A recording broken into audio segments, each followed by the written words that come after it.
Hey everybody, Adam the Movie Guy here, doing an impromptu Mortal Kombat related episode. Since I've had the series on the brain the past couple of days, I want to talk first about some MK2 movie news and my thoughts about some shit people have been talking about, as well as I got a bone to pick with recent developments for the movie. After that, I'm going to continue my character tier list of the new fighters introduced in both Mortal Kombat 2, the game, and Mortal Kombat 3. Specifically the Ultimate Mortal Kombat version. I'm going to use the same A through F tier list system I used in the previous episode, with S tier being the highest of the high and F being the lowest in ascending order from shittiest to greatest, so it's going to be F, D, C, B, A, S. So let's get started.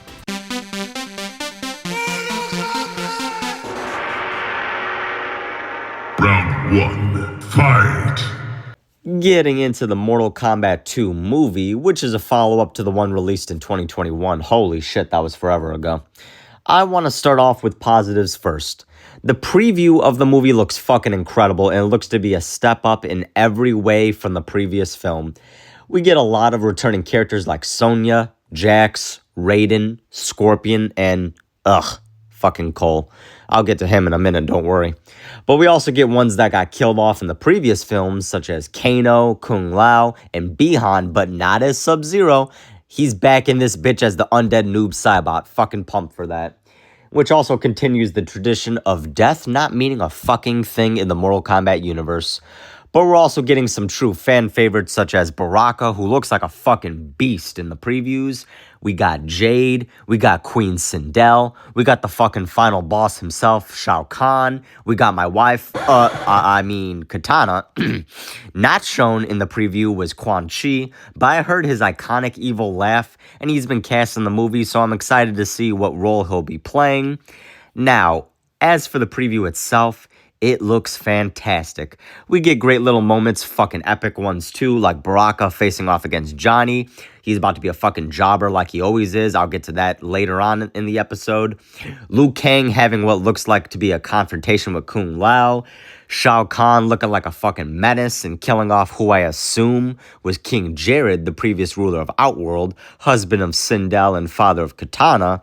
We got Scorpion swinging through the Netherrealm like he's Spider-Man or some shit and fighting Noob Saibot with the money shot of him using his spears to rip his fucking clone out of his body and slice it in half.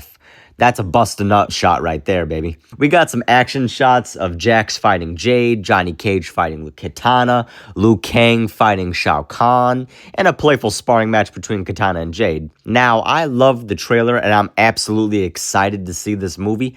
However, I want to talk about three major things that's been a subject among fans and people who watched the trailer. First thing is the whole Jade controversy. Now, everyone is up in arms about Jade being bald in this movie when she's famously always had pretty lengthy hair. Now, let me say the bald thing doesn't bother me at all. While I do prefer the long hair since A, it's true to the character, and B, I just prefer long hair on women since I love that early 70s long hair straight look. It's a huge turn on for me, and it's nice to have something to grab onto when I'm hitting it from the back.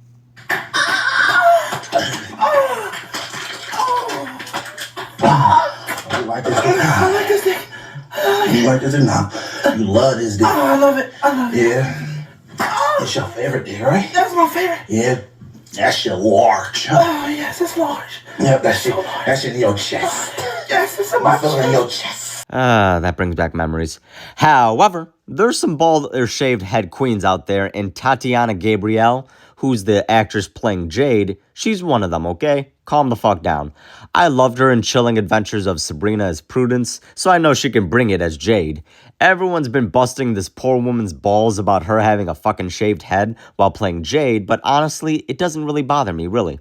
Let me say I do understand up to a certain point about fans not liking certain deviations from the source material when it comes to character portrayals and appearances, But come the fuck on, I saw like several YouTube rants about people saying dumb shit, and some even saying they either won't see the movie or they will now have significantly lower expectations for it just because of the goddamn hair debacle.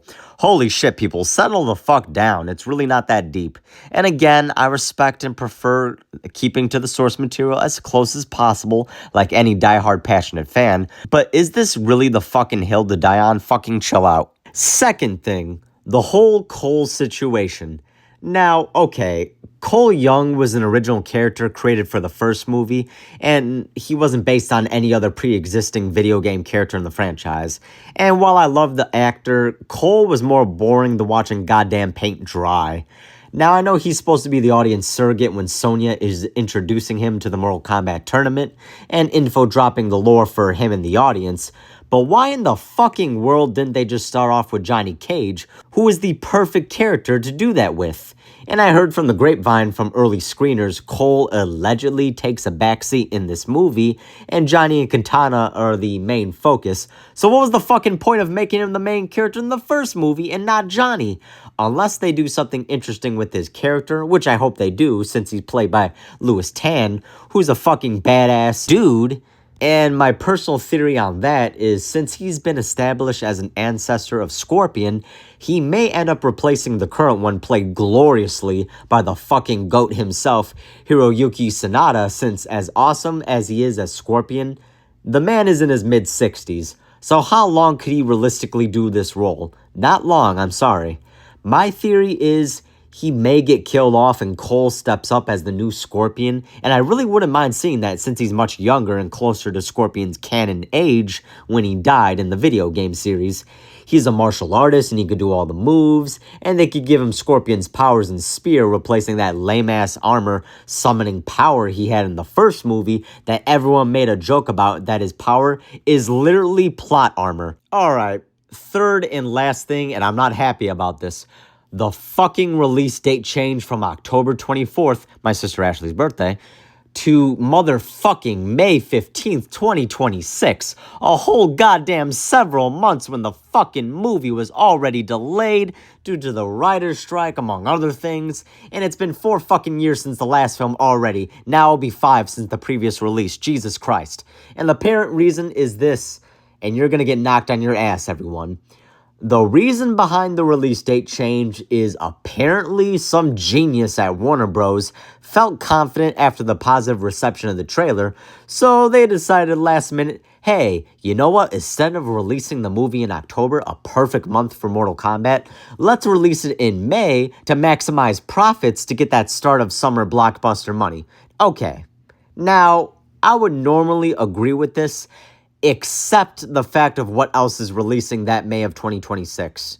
Now, if Mortal Kombat came out in October of this year, they would have been competing against Black Phone 2 and Tron Ares, who, let's be honest, Mortal Kombat would have beat both of them in the box office, no disrespect intended, and they would have cleaned up nicely.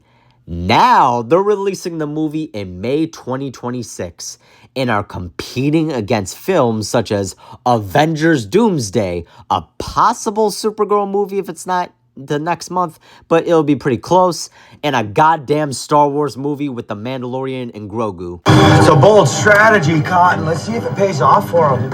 Holy fucking shit. I don't fucking understand the logic in that from Warner Bros. I mean, that's like being in the WNBA with a layup and having Caitlin fucking Clark on your team. She a baddie, by the way. And you just pass the ball to the fucking opposing team. Not only am I afraid that a lot of the hype for the movie will die down by that point, but now I feel like the movie is going to get the Felice Johnson treatment from Avengers and Star Wars, and they just get anally violated. Now, I tell you what, I like you, and I want you. Now, we can do this the easy way, or we can do it the hard way. The choice is yours. Okay, I see you choosing the hard way. Wait, now, Chris, I'm a warrior.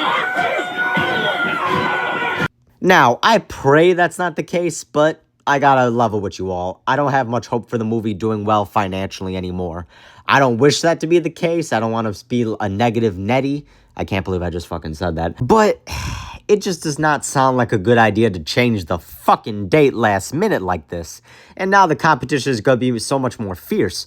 No wonder why Warner Bros. Has been struggling lately, because he got fucking dumbass monkeys throwing shit at the wall and hoping it sticks over there. That's why this company's in the damn shape it's in, because of bullshit like this. Alright, now that I got that out of my system, let me get into the second half of the episode and go into the video game character tier list continuation, starting with 1993's Mortal Kombat 2. Round 2. Fight! Alright, Mortal Kombat 2. We got some new faces joining the tournament, and a heads up, I'm also including the non-playable characters, both bosses and secret characters, since this was their first canonical appearance in the franchise, despite being fleshed out later on. First up is the new Sub-Zero. Since the OG one, Bi-Han, was killed by the hands of Scorpion during the events of Mortal Kombat 1, and the new one is his younger brother, Kuai Liang. He's got the same Cryomancer Ice and Cold Magic Bi-Han has, which allows him to freeze opponents and make projectiles and weapons out of pure solid ice. Let me start off by saying he is my favorite Mortal Kombat character in the entire series.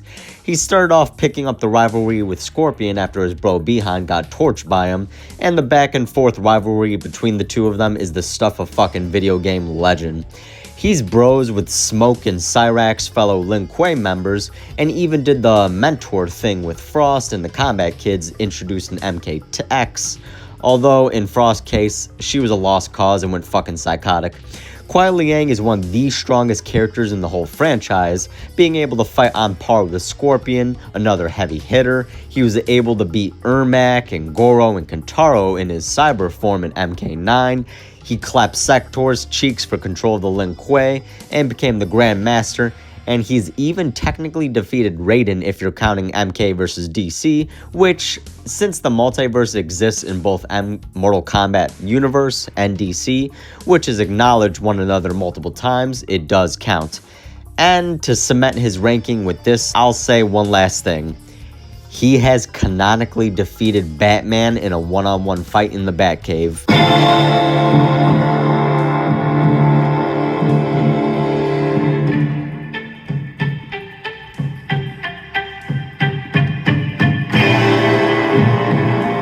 That alone puts this motherfucking goat into S tier without a doubt. Next up is Kung Lao, a badass Shaolin monk and bash bro with Liu Kang. He's got teleportation powers and a razor-sharp magic hat that he uses to slice people right the fuck up. Now, I always felt kind of bad for Kung Lao since he's always playing second fiddle to Liu Kang, despite him just being as capable and being a direct descendant of the great Kung Lao, a former Mortal Kombat champion that was the first one to beat Shang Tsung in the tournament and saved Earthrealm hundreds of years ago. He ended up showing mercy to Shang Tsung, which bit him in the ass later as he was defeated and killed by Goro. I'd like to welcome all of you to the Hall of Fame! So the modern day Kung Lao has a lot to live up to. I just wish that the writers of the franchise would actually give him a chance of being the main hero for just once and stop lowballing the absolute fuck out of him. But at least they give him something to do, unlike other characters I'll get to. So, as far as my feelings on his ranking, I give him an A tier out of pure respect and his main character potential. Next up is Jax Briggs. This guy is one of the most iconic and instantly recognizable classic characters in the series. But, unfortunately, he often gets sidelined in favor of the other characters, which is fucking bullshit, honestly. He's, I think, canonically the physically strongest man in Earthrealm, if I'm not mistaken. That's not counting his cybernetic arms, which has been fucked around with in continuity and timeline reboots, since in the OG timeline, they were actually more armor-enhancing sleeves he could put on and take off, but in later years, they're full-on replacements for his real arms that got ripped off by Ermac in some continuities, Sub-Zero in the 2021 movie, or Goro in the animated film Scorpion's Revenge. But this guy never backs down, he's loyal to his friends, especially Sonya Blade, and he's got a badass daughter, Jackie, who's just like him. That is why Jax gets the A tier. Next up is Baraka, the fucking Tarkatan menace. With his jacked up teeth, roided out body, and blades coming out of his arms, He's a fucking beast, and he's the leader of the Tarkata, a race of mutant beings from Outworld, although in the new MK timeline, they're Outworlders inflicted with a disease instead of being their own separate race. Either way, they're fucking terrifying. Baraka often leads the Tarkata to serve the Emperor of Outworld, and despite his rep for being the most dangerous guy in Outworld, this guy has lost damn near every fucking fight he's been in canonically. Now, originally, I was gonna put him in B tier because of that, because he's the ultimate fucking jobber of the series. However, there are two reasons why I'm putting him in the A tier. One, being in the latest reboot as of this episode, MK1, stupid fucking title, they finally give Baraka something great to do in story and a sympathetic character arc. An arc that was so fucking good that for the final chapter, where you can choose which combatant you want to use to be as the hero of the story, I chose Baraka out of everybody. And the second reason is that it is strongly implied that during the events of the final battle in MK Armageddon at the Pyramid of Argus, Baraka was the one to kill Sub-Zero. You know, my favorite character, one of the top dogs of the entire fucking series. Fucking Baraka managed to kill Sub-Zero.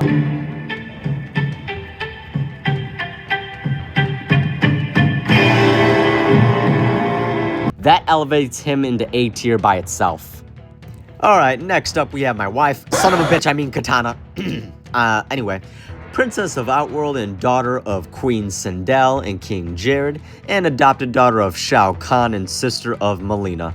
Now, for people who say Sonya is the queen of the Mortal Kombat franchise, I respectfully gotta say that title goes to Katana. She has had relevance in damn near every single classic game, the rebooted timelines, and even the film adaptations. She's just a badass fighter with her iconic spinning blade fans, and decked out in her blue outfit, she's instantly recognizable, which honestly is pretty much the case with the damn near every character in the OG Mortal Kombat trilogy. Katana is, as far as personal relationships go, pretty damn interesting. She's the daughter of Sindel, and also, spoiler alert, technically the fighter Ermac, since one of the souls inside of him is King Jared, her father, which I'm really glad later games acknowledge that directly. She's sister of fellow combatant Melina, with a whole Cain and Abel dynamic in a lot of the games.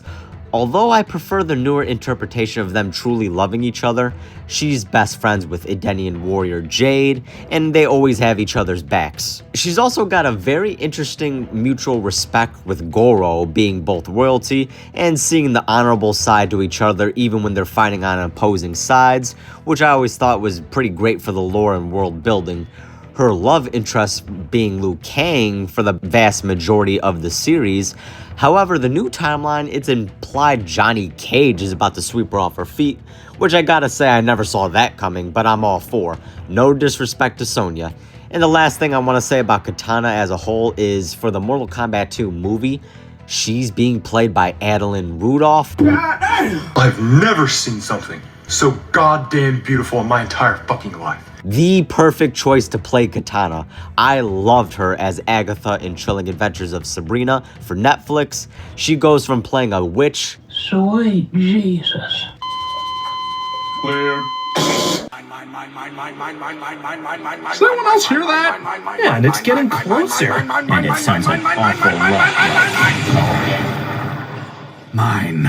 To a badass warrior princess. She's a queen just like Katana, and that is why Katana gets the fucking S tier. And if anyone disagrees or says anything negative, kindly and respectfully refer to this audio clip. You better shut your mouth or I'm gonna fuck it.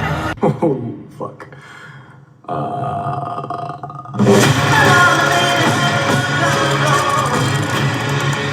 Also, I love how her Sabrina co-star and witch sister Tati Gabriel was cast as Jade. Fucking genius level IQ casting right there.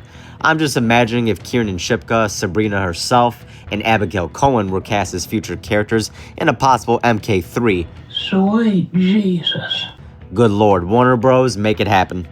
Next up is Mileena, the half-Tarkatan clone sister of Katana. Now, Melina's backstory has been tweaked a few times over the years, but one thing that is consistent is her half-Tarkatan nature and having a rivalry with Katana. Mileena and Katana are the female equivalents to the rivalry of Scorpion and Sub-Zero, essentially. She's got ambitions to be the Empress of Outworld, and in the newest timeline, she currently is in a secret relationship with Tanya, which honestly is the most interesting thing NetherRealm Studios has done for that character, aside from her being the most untrustworthy character in the fucking series. Now back to Mileena, with her pink outfits and dual size, she's just as recognizable as Katana, and there's a reason why she's a favorite among the Mortal Kombat fanbase. And probably because MK9 we saw her practically naked. Too bad her face is the fucking stuff of nightmares. Having said that, though, now hear me out, guys. I beg of you, don't do this. I gotta be honest. I'd still give her the Last of Us 2 Abby treatment. If you played the game, you know what cutscene I'm referring to. I'm gonna you right in the ass. Yeah, I'm gonna bend you over and you right in the ass. And that is why Mileena is an A-tier character for me. Next up is Jade. Now, you want to talk about loyal friends? Jade is the most loyal friend to Katana she could ever have. Now, being a bodyguard for both her and unfortunately Shao Kahn in the early games, she's decked out in green and has the cool fucking pole she uses as a weapon. She can also no-sell projectiles, and I think she was the first character with that active ability to do so. She's also considered one of, if not the hottest female characters in the series. I mean, holy shit, just check out her winning animation after a fight in MK9, where she literally does a pole dance. Having said all that, and while I really do dig her character, she's going into the B tier for me. I know they tried to do more with her in MK11, but I just need more from her story-wise before I can put her into A personally. Next up is Smoke, Lin Kuei Ninja, and Bash Bros with my favorite Sub-Zero Kuai Liang. Now, Smoke had a very interesting backstory in the NetherRealm era, specifically the second timeline, where when he was a boy, he was about to be sacrificed to this Indonesian cult, and they performed some ritual on him before they failed and he was adopted into the Lin Kuei clan. Now, this ritual gave him smoke magic, and he's basically an Anemra in human form, a being made of smoke. He's also been turned into a cyborg in the earlier games, which personally I prefer his human form, although that chest spear was cool as shit. Also, in the newest timeline, he's got this really fucking cool knife he uses to fight with now, in conjunction with his smoke magic and shit. It was the same one used in the second Raid movie. I think it's called a Karambit knife. Now, the character as a whole looks cool and he's fun to play with his powers, but this guy never really gets anything to fucking do main plot-wise. But you know what? He's a cool addition nonetheless, so he's a B tier for me. Next up is Noob Saibot, who, spoiler alert for those who don't play the games for the lore, he's actually Bi-Han, the OG Sub-Zero and older brother of Kuai Liang. After Scorpion killed him during the events of the first game, he was turned into a Wrath, a vengeful revenant from the Netherrealm, just like Scorpion ironically, and his ice powers has been traded in for control over dark and shadows. Now, this guy can really fuck up your day by sending his shadow to restrain you while he wrecks your shit. Noob is just a fucking menace, and he just has main villain energy coming out of his pores, which I'm glad he's finally getting that love as of late in the series. Also, there's one last thing I have to mention about him. Noob's fucking Inspector Gadget Claw voice in Mortal Kombat 11 is funny as fuck, but somehow at the same time really fucking badass. Take a listen to Claw from Inspector Gadget cartoon. I'll get you next time, Gadget. Next time. Now listen to Noob. Darkness falls on this realm to a dark place. Death comes for all. You will know fear. They're the same fucking voice. This motherfucker is giving off true edgelord energy, and I love it. That is why he's going all the way up into S tier out of pure fucking coolness. Oh my god, he's so goddamn cool! Next up is Kintaro. You're not that guy, pal. Trust me. You're not that guy. My feelings exactly. This motherfucker wishes he was Goro, okay?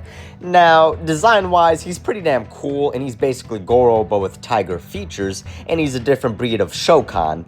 There's also a class thing going on with Goro being royalty and Kentaro being on a much lower rung of the ladder, which I really wish they would do something with that, but nope.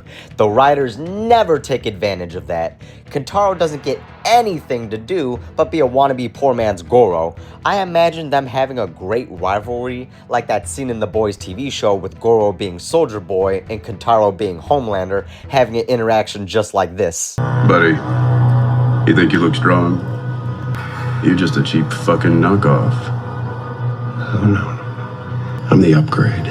You're not that guy, pal. Trust me. You're not that guy. Now, I don't hate the character. I hate that he has so much potential on his own merits, but NetherRealm Studios and the writers treat him like a cheap piece of ass you buy off the street when you need a quick blowy. Alright, Timmy, I need some sloppy top, make it extra sloppy, double fist it, play with the balls and lick the taint. Then I need a golden shower, make it extra steamy. Then I need to throat pie out the cream cannon and make it toothy. Oh yeah, and I think they ordered food too. And then disregard the second something better comes along, and that is why Kentaro sadly goes into C tier. Alright, the final new character introduced in Mortal Kombat 2, the Emperor and final boss himself, Shao Kahn. You can't stop it. You can't stop it. You can't stop it. The world's in my pocket. You can't stop it. You can't stop it. You can't stop it. Power and profit. You got what I want and I need it right now. Give it to me, baby. I don't care how. This guy right here is the most popular final boss in the entire series, and my evidence being that NetherRealm Studios keeps bringing him back and having him be a menace to everyone. He was the final boss in 2 and 3 back to back, he was in the shadows for 4 and 5, he regained his throne by the end of 6, and fought his way to get Blaze's power in 7, which was finally followed up by in MK9, revealing he actually won, getting Blaze's power and killing Raiden in the process, which forced Raiden to send a message to himself back in time during the events of the original Mortal Kombat, which is what started the second timeline and reboot in the first place. Now, in the newest timeline, he's a general who secretly wants the throne, fucking shocker, and he's rising up to get it again. Funny how a lot of things change, certain things remain consistent about characters and events in the series. Shao Kahn is an imposing motherfucker that's like 6'8" or 7 feet depending on the source, and he's absolutely fucking jacked. He's rocking the skull helmet and warhammer like he's straight out of a sword and sorcery flick from the 80s, so it's such a simple but effective design for the character. The only thing I have a nitpick about is the fact that NetherRealm Studios relies on him a bit too much when it comes to main villain territory, and I would actually like to see him interact with more characters on one-on-one basis, more instead of him just being the threat that needs to be dealt with overall as a group. I want to see Shao Kahn interact with Fujin since he's always had a beef with Raiden, but what the fuck about his younger bro Fujin? Or shit, how about Nightwolf? Oh damn, I can't wait to ranking Nightwolf for the MK3 tier section. But overall, Shao Kahn is an S tier character, plain and simple. Alright, that's all the new characters introduced in Mortal Kombat 2. Now let's move on to Mortal Kombat 3, and to clarify, I'm going to be using the Mortal Kombat Trilogy version of the game, only because the original MK3 roster was fucking dog shit. What is that? What the fuck is that? They cut out so many characters I couldn't believe my fucking eyes when I saw it. How the fuck do you have a Mortal Kombat game without Scorpion? That shit almost gave me a stroke. Final round. Fight! Okay, to make this segment a little faster, I'm going to speed through my least favorite characters, then work my way up to the favorites. Alright, let's get this shit over with. So let's get started. First up, both the male and female chameleon ninjas. Both are fellow Saurians like Reptile, but they have the unique ability to mimic the powers of every ninja character, which is pretty damn cool, as well as their design being changing colors and camouflage like an actual chameleon. But NetherRealm doesn't really give them anything story-wise, and they're the definition of filler characters, so D tier for them both. Next up is Motaro. He is one of the most unique looking fighters in the series, being a literal four-legged centaur until MK Armageddon turned him into a fucking minotaur, because in real life programming him into a centaur for PS2, Xbox, and Wii was fucking impossible in 3D by that time, and by doing so they took away his most unique trait.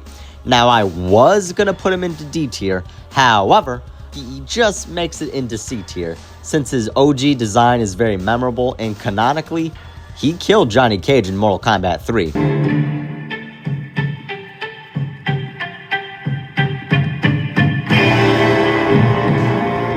so that pushed him into the lowest of C tier. Next is Shiva, a female Shokan. I mean, she's alright, but she's basically Goro with tits. NetherRealm has at the very least given her more to do over the years, and she's a very heavy hitter in her own right, which puts her into a low C as well. I just don't really feel strongly about the character either way. I mean, she's just there.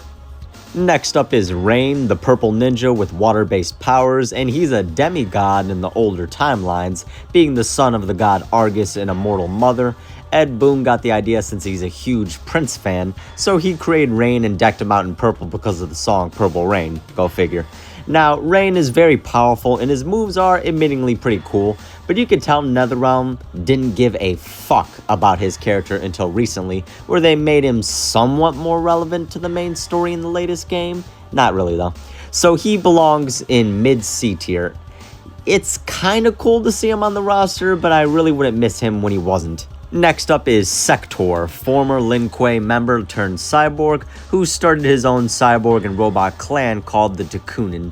In the last two timelines, he was the son of the former Lin Kuei Grand Master, and he killed his father in a hostile takeover attempt of the clan, until my favorite Sub-Zero beat the bricks out of his sorry ass, so Sector fucked off and started his own clan of cyborgs and ninjas. Unlike Cyrax, Smoke, and Sub-Zero, Sector is so fanatically loyal to the Lin Kuei, he embraced being turned into a cyborg during the Cyborg Initiative events and said fuck his humanity, something he didn't really seem to have much of before he was converted anyway, so Sector is a fucking prick with no friends and nobody seems to like him in-universe. His design and armor is admittingly cool as fuck and he was based on the Predator. He's got missiles, jetpacks, flamethrowers, and that fucking teleporting rocket punch always caught me when fighting him. So being a classic and memorable character, he's going into the low B tier for me personally. Next up, Cabal, a former Black Dragon member and buddy turned enemy with Kano. Cabal got horribly burned and disfigured by Kintaro in the second timeline during the invasion of Earthrealm and the revised events of Mortal Kombat 3. His powers are super speed, being able to blitz everybody, and he's rocking a really cool respirator mask and hook swords, probably the coolest swords in the entire series.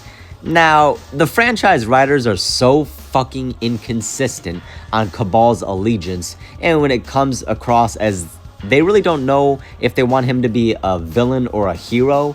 He's been a villain slightly more often than a hero if I recall correctly, and honestly at this point they should just pick a fucking lane with Cabal and stick with it.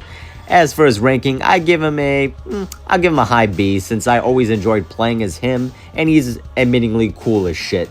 One last thing I want to say is that the 2021 film version of Cabal has a really distinct old school goon gangster type of voice, which I really fucked with. I think I can help. Did you see a guy down there? Complete fucking asshole. Answers to Kano. Kano? Yeah, he's the reason I live in an iron lung. He's a low-life piece of shit scumbag. You're gonna love him. Next up is Queen Sindel, ruler of Outworld and mother of Katana and Melina. Sindel has a killer sonic scream power along with magic hair that can extend and restrain and attack people like she's fucking Kyoko from the Ju-on horror film series. Holy shit, that croak scares the fuck out of me. Anyway, Sindel always had a high prominence whenever she was in the installment of the series, and she kinda steals cutscenes whenever she's in them. Too bad you will die. Now hear me out, guys. She's fucking fine as wine too. She's got that hot grandma vibe to her. I knocked the dust off that pussy. Fucking facts. It makes sense. Katana had to get her good looks from somewhere after all. As for how I feel about her character as a whole, the biggest nitpick I have is the fuck around they did with her backstory in MK11. Fans, you all know which one I'm talking about. When they tried to make it seem like Sindel was always evil, when that wasn't the fucking case and fans fucking hated it. So they went back to her OG characterization in the latest game, thank God too. Although, I can't help but feel the writers were fucking salty as hell about it, and their attitude was like, fine you fucking brats, here's your beloved good, not evil Sindel. As for her ranking, she's in the low A tier for me, being the first MK3 newcomer that gets that. Ooh, you go mutant girl! Oh, I do go. Hold up, big guy, I got something to say. Yes, Julius? Them titties, though. I know, right? Just put them in my mouth. All. Oh, fuck.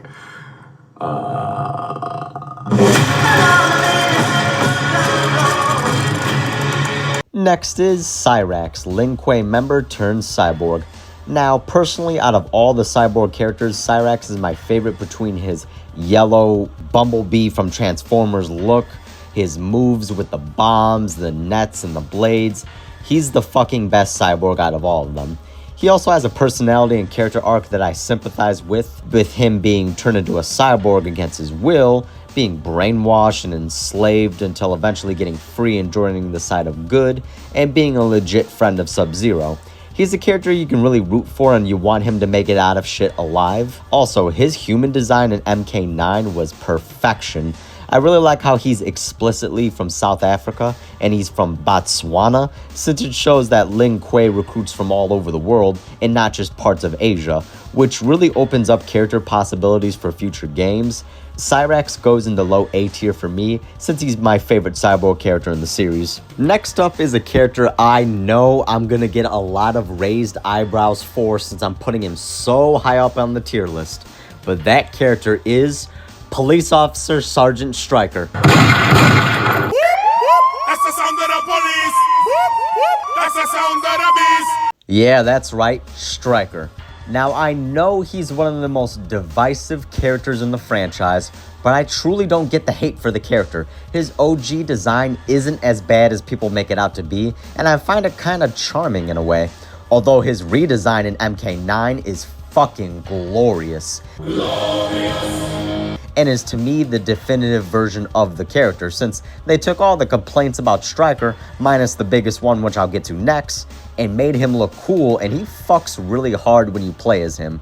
Now, the other biggest complaint aside from his original admittingly somewhat goofy design is the fact that he's a cop with no actual superpowers in a series where damn near everybody else does. Now, I know some people will say, what about Sonya, Johnny Cage, and Jax? To which my response is, Jax has fucking cyborg arms, Sonya has advanced technology, and is sometimes depicted as having superpowers, firing that pink energy blast. And Johnny Cage actually is, contrary to popular belief in casuals, is fucking superhuman with his green energy balls and shadow kick. He just fights primarily hand to hand. So Stryker looks even mundane by comparison to even them. But you know what? That complaint is fucking bullshit. Since you have all this crazy, absolutely nonsensical bullshit in the series with fucking superpowers, you got cyborgs, you got sorcerers, demons, gods, different dimensions, and fucking time travel, but a badass super cop with no powers is where you draw the line at being ridiculous, fuck you. And fuck you in the ass. His moves, particularly the MK9 version of him, are smooth as fuck. He can beat your ass hand to hand, crack your jaw with his baton, fracture your skull with the flashlight. He's got tasers, pistols, and for some fucking reason he has grenades. Why the fuck does a cop have grenades? No idea. That should have been a Jax or Sonya thing with them explicitly being military. If they bring back Stryker as a playable character in the future games, they should really replace it with flashbangs or tear gas. That would make a lot more sense to me, since even a SWAT or riot cop with a frag grenade makes zero fucking sense to me. Motherfucker reminds me of Steve Carell in the Anchorman movie when his character during the News Team Alley fight pulls out a fucking grenade. Rick, where'd you get a hand grenade? I don't know. Fucking right? Anyway, I don't get why he's so controversial and divisive. Police brutality coming up. Oh, fuck, he really needs to switch out his catchphrase, though. Maybe something a lot more appropriate for today. Spread 'em! Much better. Fun fact, I once said that to a woman before we had sex. True story, by the way. Stryker is a fantastic character, is one of the best video game depictions of a badass cop character, right up there with Max Payne. I can imagine myself and my bro Julius as cop partners. I can see it now. As your partner, bro, I just want to let you know I got you. Don't even sweat it, man. I'd kill for you, legal or fucking not. You don't even have to say a word. Just give me the look and nod your head, and it's fucking done. Jesus. And it doesn't matter when. Call me up anytime, and I'll come running day or fucking night. I'll drop everything and anything. I could be inside my wife, and I'll pull out of her, gear up, and haul my ass to you. Remember that always. Okay. Oh, great. Now, Want some of this blow I snatched from the evidence locker?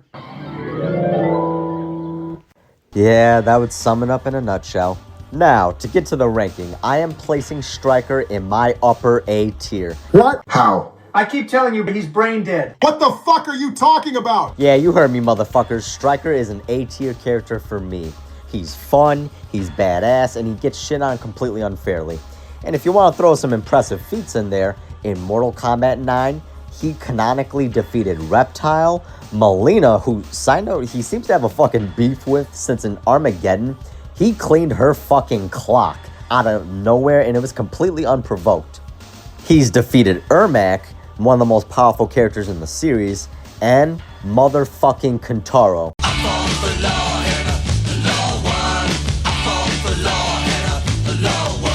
Yeah, that's right, Kentaro.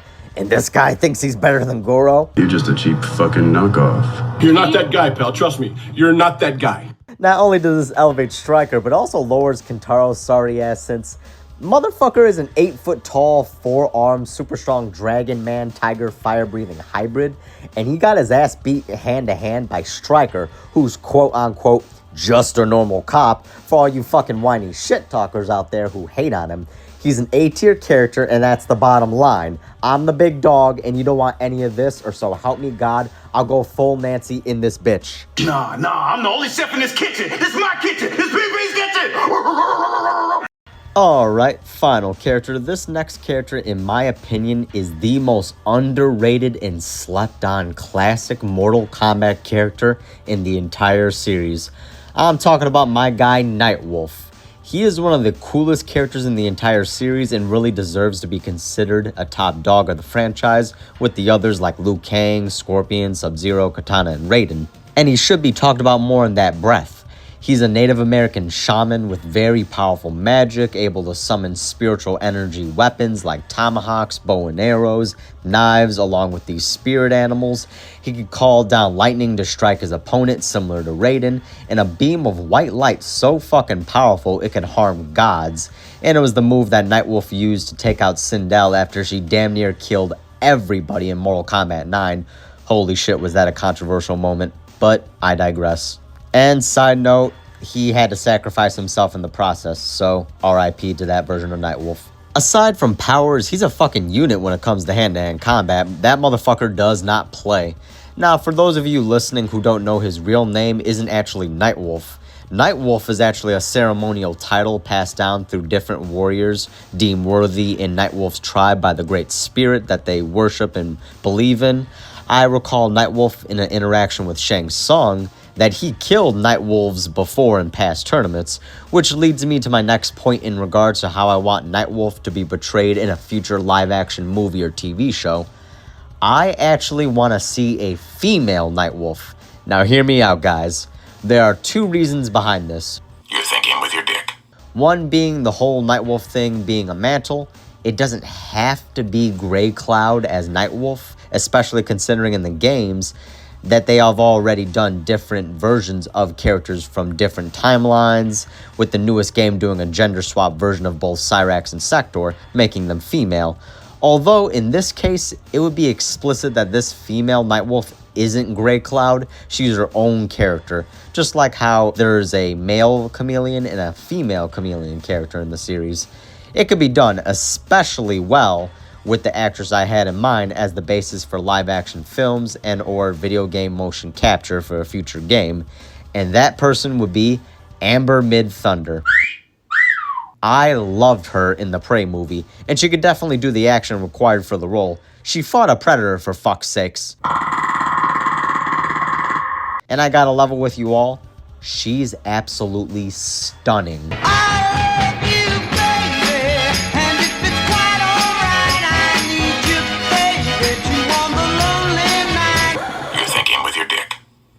Thinking with my dick. Yes, you are. No, I just think that she's dick away. an emotional, Jim. interesting, caring girl. Jimmy, that's your dick talking. So, to sum up the character and give him his rank, I think Nightwolf is underrated as a motherfucker and deserves his spot with the best of the best, and that is why Nightwolf is an S-tier character for me. Well, that's all the characters now. It's time to wrap this episode up. Finish him! Damn, this was one hell of a Mortal Kombat episode. I had a lot of fun talking about the upcoming MK2 movie. Hopefully I'm not a fucking corpse by the time it comes out, for fuck's sakes. I had an absolute blast sharing my Mortal Kombat 2 and 3 character tier list with you all. I know some people are going to think I'm fucking insane for ranking certain characters so low and others so high, but as I said, this is my tier list, and if you don't agree, that's your opinion and you're entitled to it, but tough titty, because this patient is running the fucking asylum here. You're just visiting. Well, guys, this is the end of the show. I hope you enjoyed it and got a laugh out of it. This has been Adam the Movie Guy, and I'll see you next episode.